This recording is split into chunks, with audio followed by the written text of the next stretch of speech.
चंचल है, कैसे तेरा भजन करूं। ये मन बड़ा चंचल है, कैसे तेरा भजन करूं।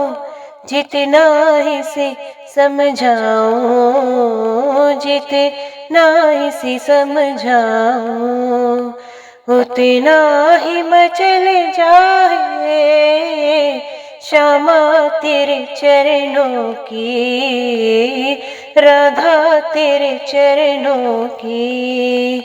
गर धूल जो मिल जाए, सच कहती हूँ मेरी, सच कहती हूँ मेरी।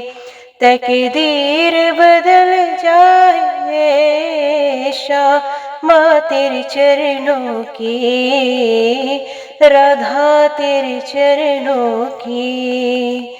जय श्री राधा कृष्ण। एक गोपी बोली, हे सखी, जब श्री कृष्ण अपनी गायों समेत घर लौटते हैं तो पृथ्वी को गायों के चलने से जो पीड़ा होती है वे श्री कृष्ण के चरण चिन्हों से, जिसमें ध्वजा, वज्र, त्रिशूल तथा कमल फूल अंकित रहते हैं, दूर हो जाती है। उनके लंबे डग अत्यधिक आकर्षक लगते हैं। वे बांसुरी के लिए रहते हैं और हम तो उन्हें देखकर ही उनकी संगति का आनंद लेने के लिए कामाभिभूत हो जाती हैं। उस समय हमारी गति बंद हो जाती है, हम वृक्ष के समान जड़ बन जाते हैं। हम इतना तक भूल जाती हैं कि हमारे केश तथा वस्त्र ढीले हो रहे हैं। श्री कृष्ण के पास सहस्रों गायें थी और ये उनके रंगों के अनुसार टोलियों में बटी थी। रंगों के अनुसार ही उनके नाम थे। जब वे चारागाह से लौटने वाले होते तो वे सारी गायों को एकत्रित कर लेते, जो 108 गोपियों की सूचक है। उसी तरह श्री कृष्ण गायों की टोलियों का 108 गुरियों की तरह जप करते। एक गोपी ने अपनी सखी से श्री कृष्ण का इस तरह वर्णन किया। जब श्री कृष्ण लौटते हैं तो तुलसी की माला पहने रहते हैं। वे अपना हाथ किसी ग्वालिन के कंधे पर रखे रहते हैं और अपनी दिव्य बांसुरी बजाना प्रारंभ करते हैं। उनकी वंशी की ध्वनि वीणा की ध्वनि के समान होती है, जिसे सुनकर श्याम हिरनिया, कृष्णासार मृग पत्नियां सम्मोहित हो जाती हैं।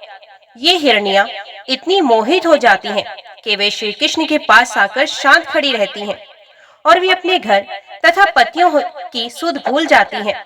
जिस प्रकार हम श्री कृष्ण के दिव्य गुणों के सागर द्वारा मोहित हैं, उसी तरह हिरनियां भी उनकी वंशी की ध्वनि से सम्मोहित होती हैं। एक अन्य गोपी माता यशोदा से बोली, हे माता, जब आपका लाडला घर लौटता है तो वे कुंद कलियों की माला पहन लेता है और अपने मित्रों को प्रसन्न करने के लिए बांसुरी बजाता है। दक्षिण से बहने वाली ब्यार सुगंधित एवं शुद्ध होने के कारण वायुमंडल को प्रमुदित कर देती है और गंधर्व तथा सिद्ध जैसे छोटे देवता इस वायुमंडल का लाभ उठाते हैं तथा अपनी दुदंबी तथा विगुल बजाकर श्री कृष्ण की स्तुति करते हैं। श्री कृष्ण वृंदावन वासियों तथा ब्रज भूमि के प्रति अत्यंत सद्य है और जब वे अपनी गायों तथा मित्रों समेत लौटकर आते हैं तो वे गोवर्धनधारी के रूप में स्मरण किए जाते हैं। इस अवसर का लाभ उठाकर ब्रह्मा तथा शिव जैसे बड़े बड़े देवता नीचे उतरकर संध्या की प्रार्थना करते हैं और ग्वालों के साथ मिलकर श्री कृष्ण के गुणों का इस प्रकार गान करते हैं।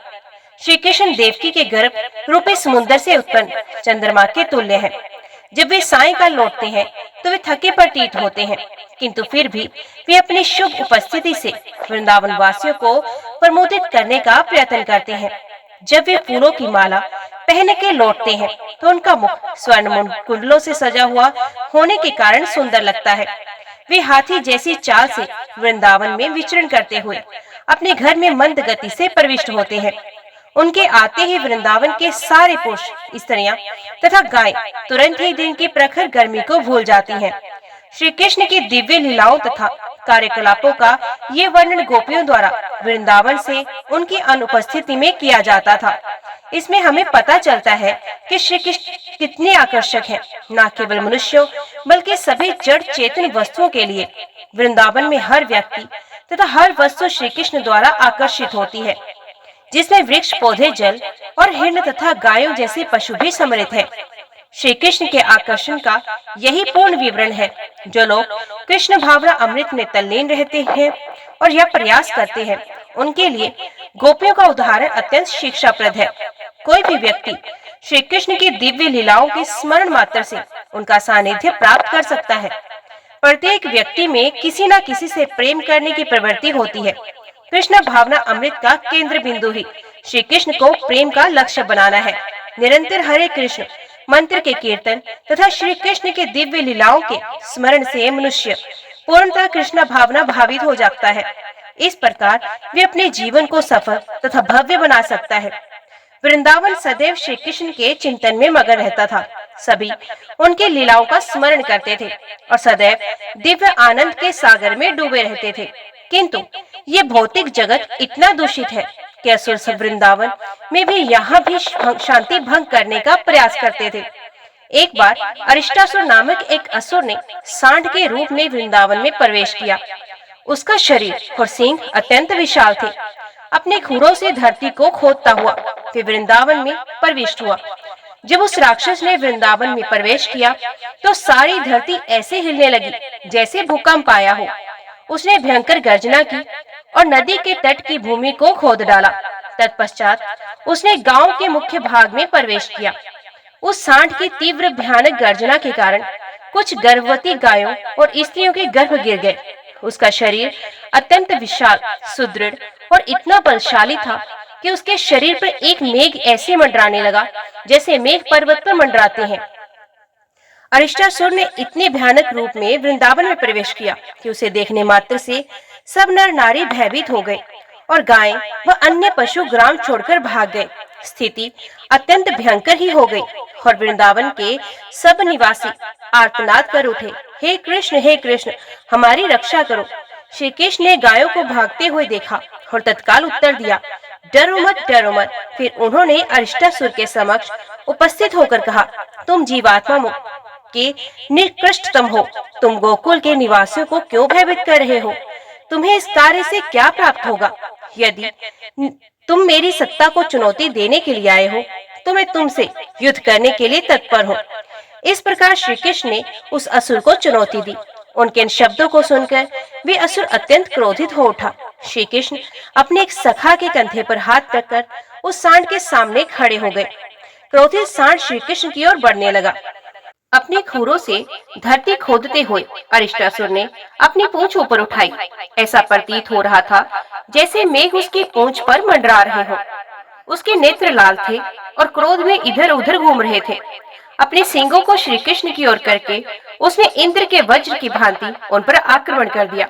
किंतु श्री कृष्ण ने तत्काल ही उसके सींग पकड़कर उसे उठाकर दूर फेंक दिया, जैसे एक विशालकाय हाथी एक लघु विरोधी हाथी को दूर फेंक देता है।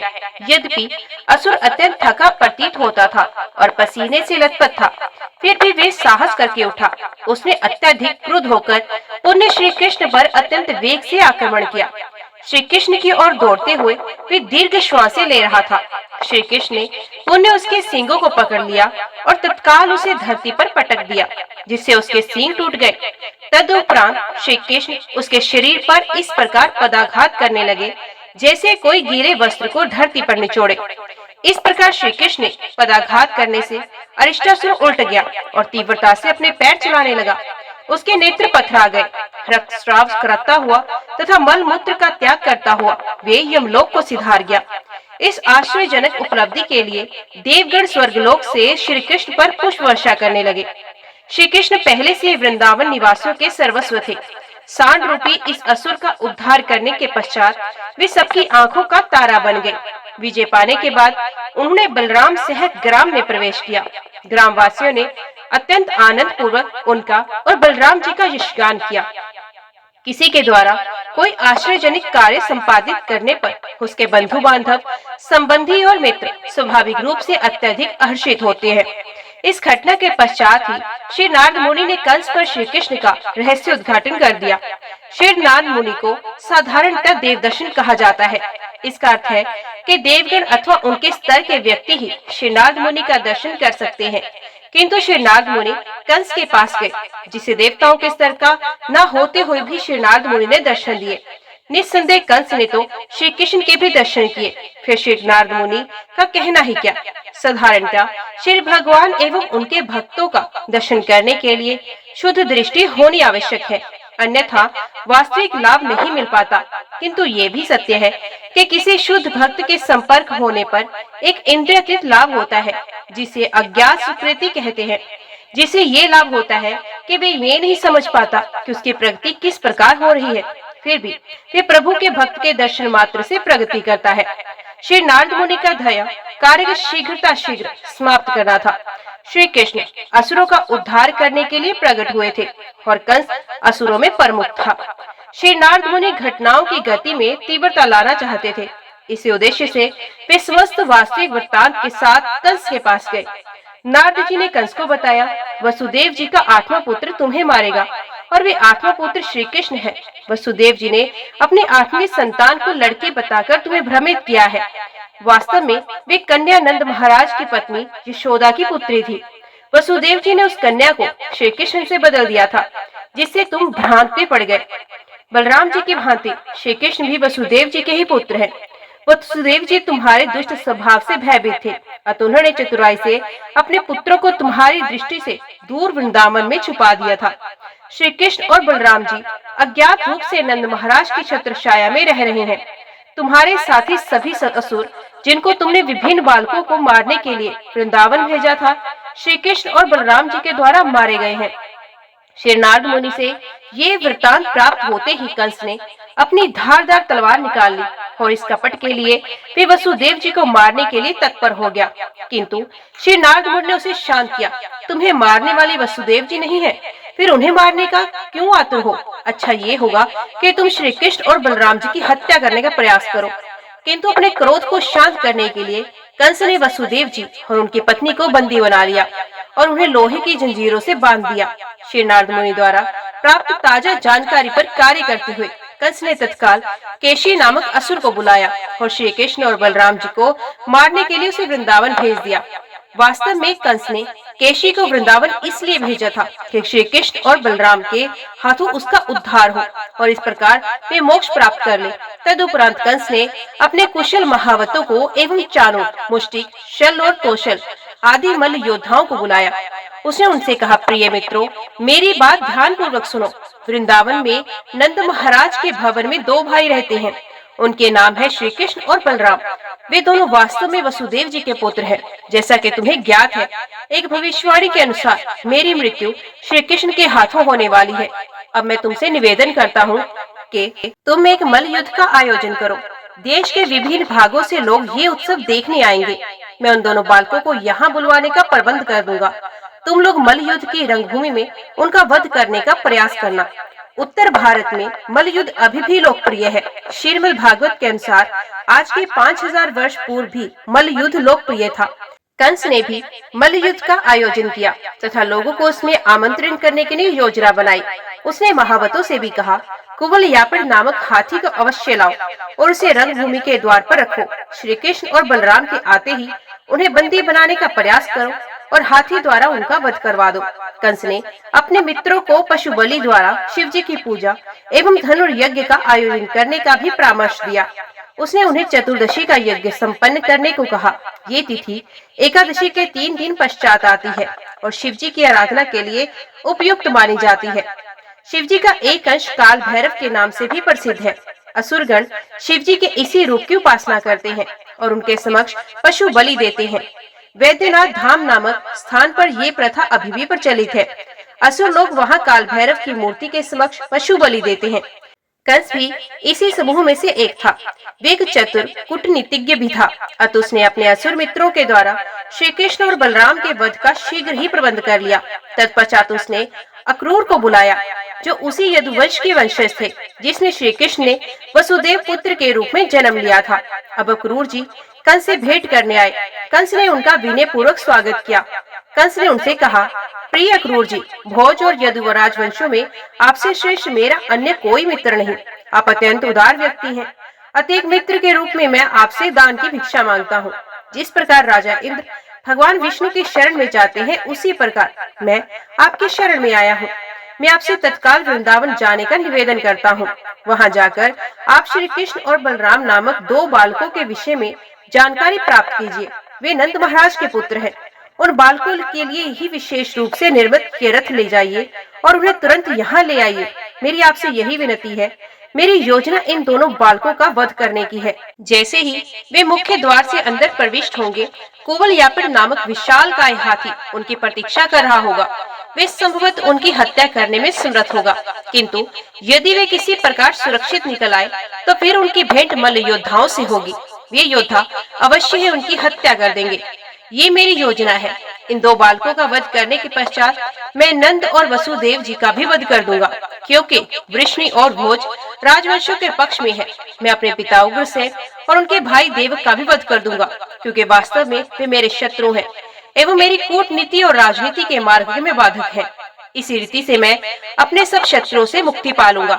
जरासंध मेरे ससुर है और द्वित नामक विशाल वानर मेरा मित्र है। उनकी सहायता से मैं देवताओं के समर्थक पृथ्वी के सभी राजाओं की सरलता से हत्या कर दूंगा। यही मेरी योजना है। इस प्रकार मैं सभी विरोधियों से मुक्ति पालूंगा। तत्पश्चात पृथ्वी पर निर्विघ्न रूप से आनंद पूर्वक राज्य करने में अत्यंत आनंद आएगा। आपको ये भी ज्ञात होगा कि शंभर नरकासुर एवं बाणासुर मेरे घनिष्ठ मित्र हैं। जब मैं देवताओं के समर्थक राजाओं से युद्ध प्रारंभ करूंगा, तब वे मेरी अभीष्ट सहायता करेंगे। निश्चय ही मुझे तब शत्रु से मुक्ति मिल जाएगी। कृपया आप तत्काल वृंदावन जाइए और बालकों को यहाँ ले आइए। उन्हें मथुरा के सौंदर्य एवं मल्लयुद्ध प्रतियोगिता का आनंद लेने के लिए यहाँ आने के लिए उत्साहित कीजिए। कंस की इस योजना को सुनकर अक्रूर जी ने उत्तर दिया, प्रिय राजन, कूटनीतिक गतिविधियों के मार्ग में आने वाली बाधाओं पर विजय पाने के लिए आपने अत्यंत कुशलता से योजना बनाई है, किंतु आपको विवेक भी बनाए रखना चाहिए, क्योंकि आपकी योजना फलदायी हो भी सकती है और नहीं भी। मनुष्य योजना बनाता है, किंतु अंततः उसकी पूर्ति ईश्वराधीन है। हम बड़ी बड़ी योजनाएं बना सकते हैं, किंतु जब तक श्री भगवान उसकी अनुमति नहीं देते, वे अब सब असफल हो जाएंगे। इस भौतिक जगत में सबको पता है कि अलौकिक शक्ति ही परम कर्ता धरता है। अपने उर्वर मस्तिष्क से कोई कितनी ही विशाल योजना क्यों न बनाए, किंतु उसे ये भी ज्ञात होना चाहिए कि सकाम कर्म के फलस्वरूप दुख या सुख का भागी भी उसे होना पड़ता है। किंतु मुझे आपके प्रस्ताव के विरोध में कुछ नहीं कहना। एक मित्र के रूप में मैं आपकी आज्ञा का पालन करूंगा और आपकी इच्छा के अनुरूप मैं श्री कृष्ण और बलराम जी को यहाँ ले आऊंगा। अपने मित्रों को विविध प्रकार से निर्देश देने के पश्चात कंस ने विश्राम ग्रहण किया और अक्रूर जी वृंदावन चले गए। कंस का निर्देश पाकर असुर केशी ने एक भयंकर अश्व का रूप धारण कर लिया। उसने वृंदावन के क्षेत्र में मन की गति से प्रवेश किया। उसकी बड़ी सी बड़ी अयाल उड़ रही थी एवं उसके खुर धरती को कुरेद रहे थे। वे हिनहिनाने लगा एवं संपूर्ण जगत को भयभीत करने लगा। श्री कृष्ण ने देखा कि वे असुर अपनी पूंछ को एक विशाल मेघ की भांति हवा में घुमाकर एवं अपनी हिनहिनाहट से सभी वृंदावन निवासियों को भयभीत कर रहा है। श्री कृष्ण समझ गए कि वे अश्व उन्हें युद्ध के लिए चुनौती दे रहा है। श्री भगवान ने उसकी चुनौती स्वीकार की और असुर केशी के सम्मुख खड़े हो गए। जब उन्होंने उसे युद्ध के लिए ललकारा तो वे अश्व सिंह गर्जना के समान भयंकर शब्द करता हुआ श्री कृष्ण की ओर अग्रसर हुआ। केशी श्री भगवान की ओर वेग से दौड़ा। उसके जबड़े पूरी तरह खुले थे, मानो वे सारे आकाश को निगल जाएगा। अपने शक्तिशाली उग्र एवं शिला की भांति कठोर पैरों से उसने श्री कृष्ण को कुचलने का प्रयास किया, किंतु श्री कृष्ण ने तत्क्षण उसके पैरों को पकड़ लिया और इस प्रकार उसे व्यग्र कर दिया। कुछ क्रोधित होकर श्री कृष्ण निपुणता से उस अश्व को चारों ओर घुमाने लगे। कुछ प्रदक्षिणाओं के पश्चात उन्होंने इसे इस प्रकार 100 गज दूर फेंक दिया, जैसे गरुड़ एक विशाल सर्प को फेंकता है। श्री कृष्ण द्वारा फेंके जाने पर वे अश्व तत्काल चेतना शून्य हो गया, किंतु कुछ काल पश्चात उसकी चेतना लौटी और मुख अत्यंत क्रोध एवं उग्रता से वे श्री कृष्ण की ओर दौड़ा। इस बार उसका मुख खुला हुआ था। जैसे ही केशी उनके निकट आया, उन्होंने अपना बायां हाथ अश्व के मुख में डाल दिया। ऐसा लगता था जैसे एक बड़ा सर्प किसी खेत के बिल में घुस गया हो। अश्व को इससे अत्यंत कष्ट हुआ, क्योंकि उसे श्री कृष्ण का हाथ तप्त लौह शलाखा के समान प्रतीत हुआ। तत्क्षण उसके दांत बाहर गिर पड़े। श्री कृष्ण का हाथ उस अश्व के मुख में विस्तार करने लगा और केशी का कंठ अवरुद्ध होने लगा। जैसे जैसे उस विशाल अश्व की सांसें अवरुद्ध होने लगी, उसके शरीर में पसीना आने लगा और वे अपने पैर इधर उधर पटकने लगा। उसकी अंतिम सांस घुटने के साथ ही उसके नेत्र पथरा गए एवं उसने एक साथ मल मूत्र त्याग दिया।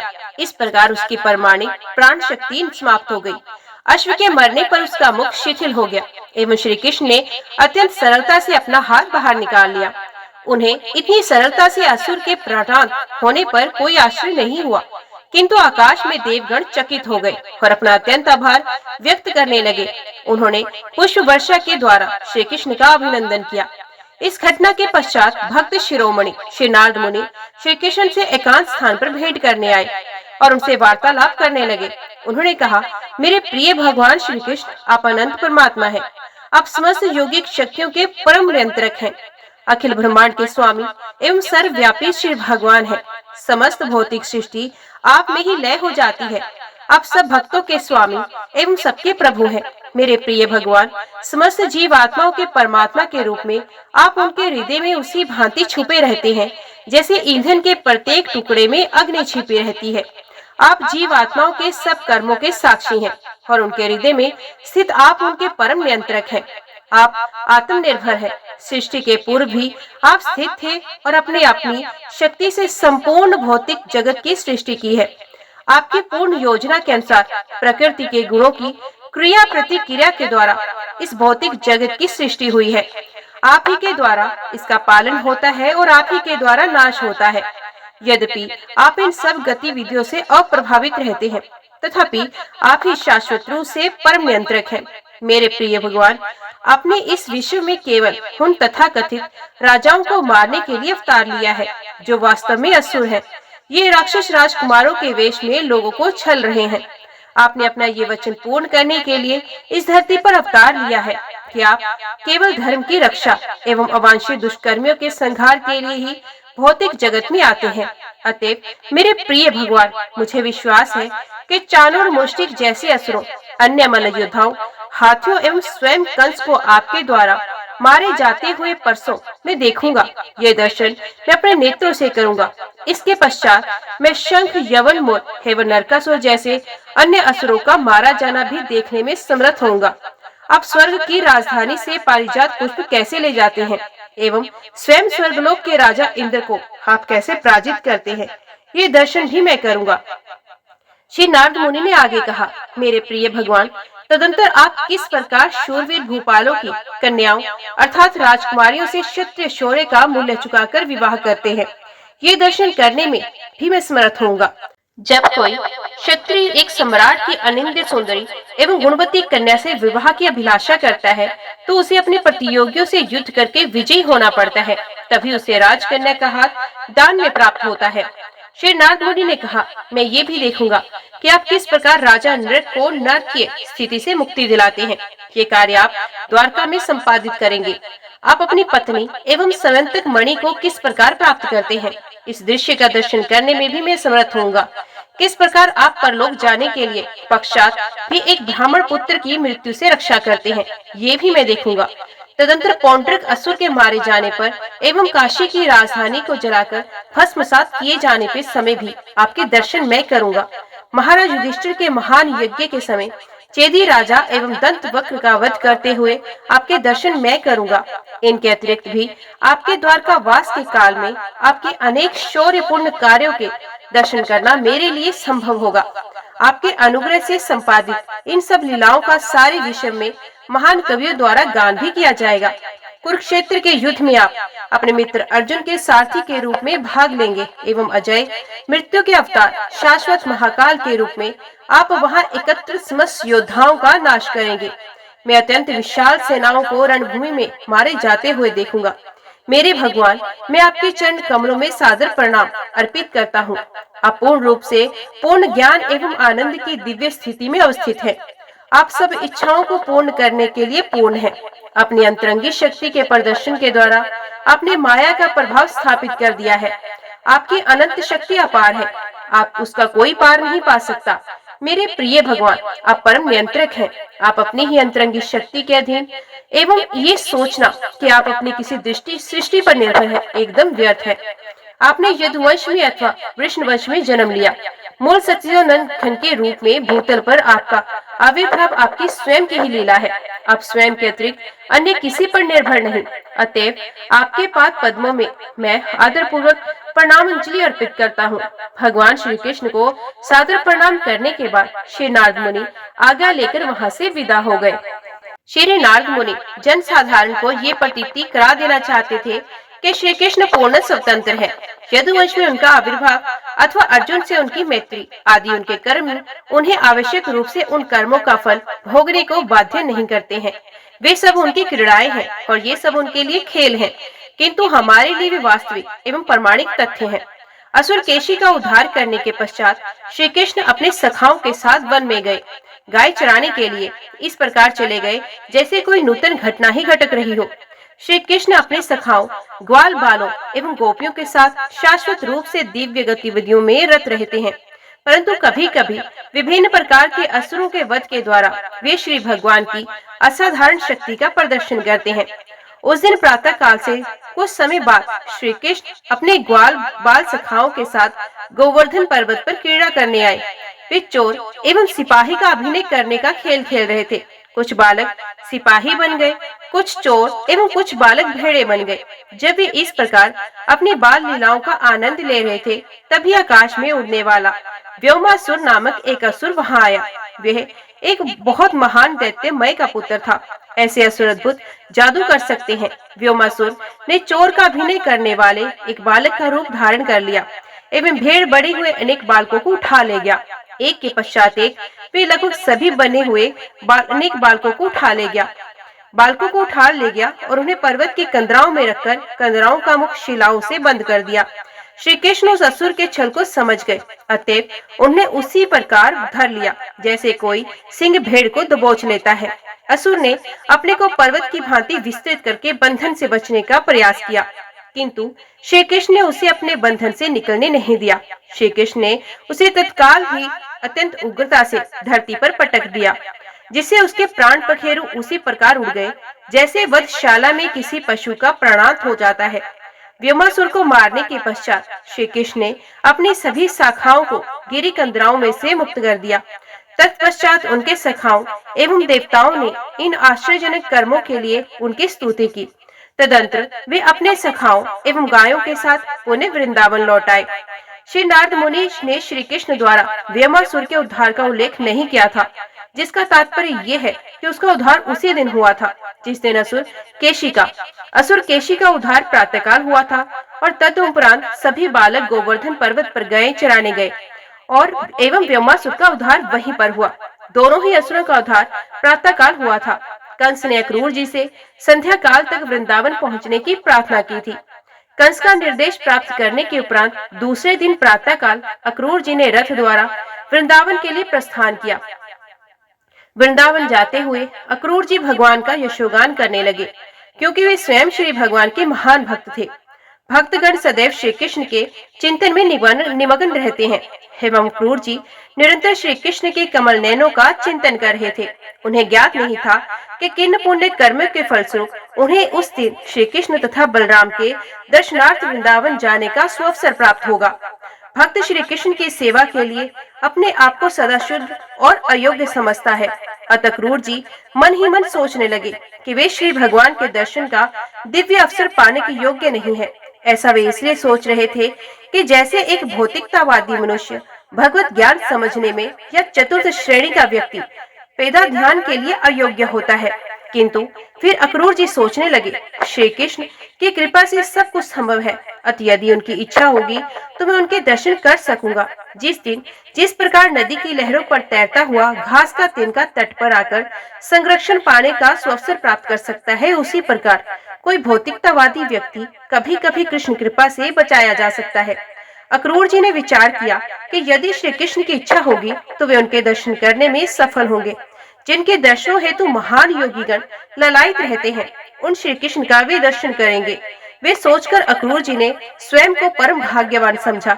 उन्हें विश्वास था कि उस दिन श्री कृष्ण के दर्शन मात्र से उनके गत जीवन के सभी पापों के फल नष्ट हो जाएंगे एवं भाग्य से प्राप्त उनकी मानव योनि कृतार्थ हो जाएगी। कंस उन्हें श्री कृष्ण एवं बलराम जी को लाने के लिए भेजकर उन्हें भगवत दर्शन का अवसर दे रहा था।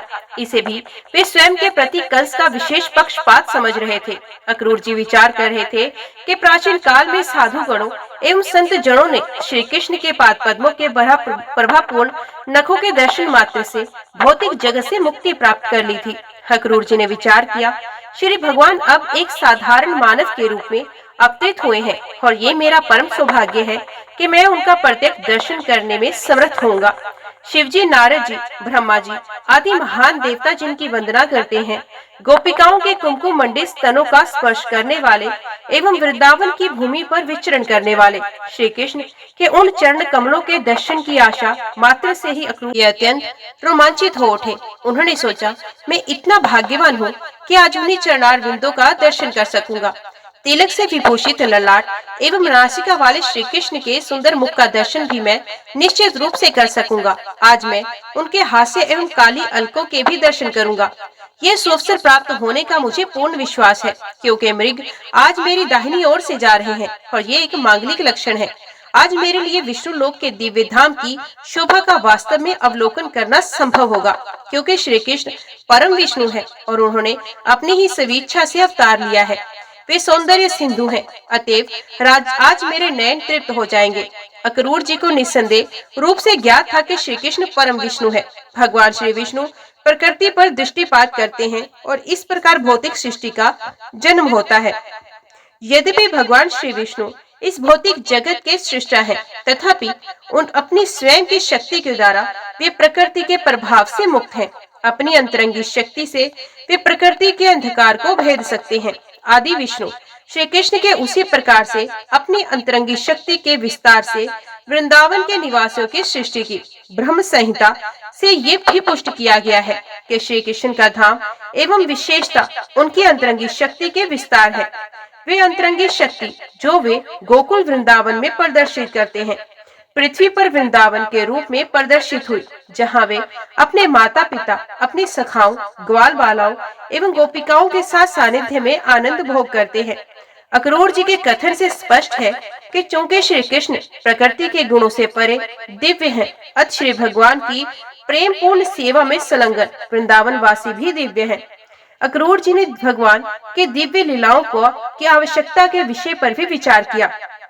उन्होंने विचार किया कि श्री कृष्ण के दिव्य कार्यकलाप, निर्देश, गुण एवं लीलाएं समस्त जनसाधारण के सौभाग्य के लिए है।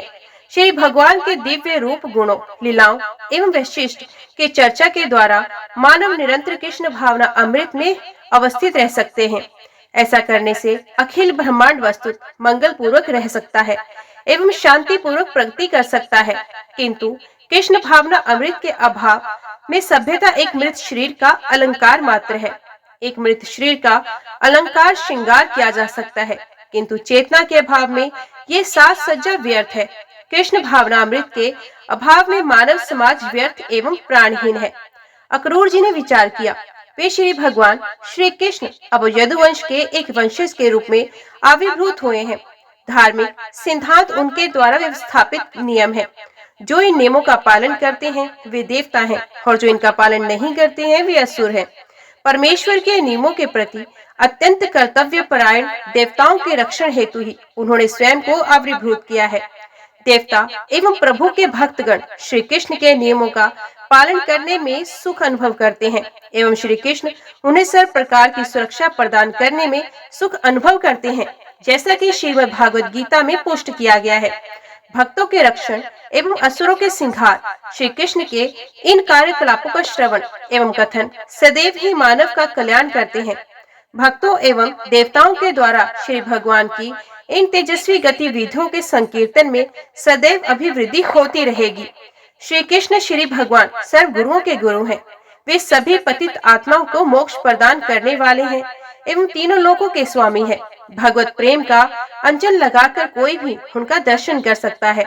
आज मैं श्री भगवान के दर्शन कर सकूंगा, जिन्होंने अपने दिव्य सौंदर्य के सौभाग्य की देवी लक्ष्मी जी को सतत अपने सानिध्य में रहने की आकर्षित कर लिया है। संपूर्ण सृष्टि एवं जीवात्माओं के स्वामी परमेश्वर को परमाण अंजलि अर्पित करने के लिए मैं वृंदावन पहुंचते ही रथ से उतर जाऊंगा एवं भूमि पर साष्टांग दंडवत प्रणाम करूंगा।